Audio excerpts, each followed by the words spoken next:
So I have been annotating. Hi, my name is Nicolette Hill, and you might know me as the girl that is teaching the Hunger Games to her students. Or maybe you saw this post from last year and you're like, that lady be writing in her books. Yes, I do. And I do it often. Sometimes I do it for personal pleasure.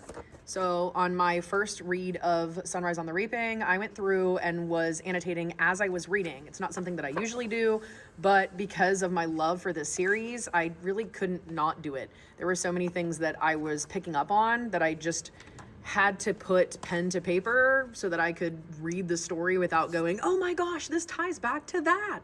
And that's okay because it's my book and I bought it. When you are annotating, you're having like a conversation with it. You're able to get your thoughts down. And if you annotate in a different color every time you read it, maybe you pick up on something new.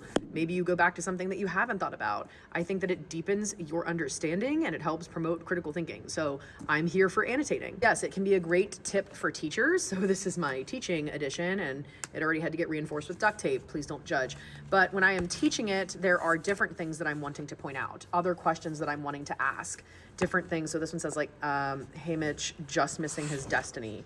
You know, that was a conversation piece I wanted to have with my students. The Post-its are things so that I can flip back. So for example, I can flip back whenever we start talking about how Maisley dies. I can flip back and be like, what was the thing that she wanted? And she wanted not to have to beg for her life. She can't speak. The sort of thing that I do whenever I'm teaching it. I read ahead, I make comments and highlight and underline within the margins so that I know what I'm going to talk about with my students when we get to that part. I've had several people say that they could never imagine writing in a book.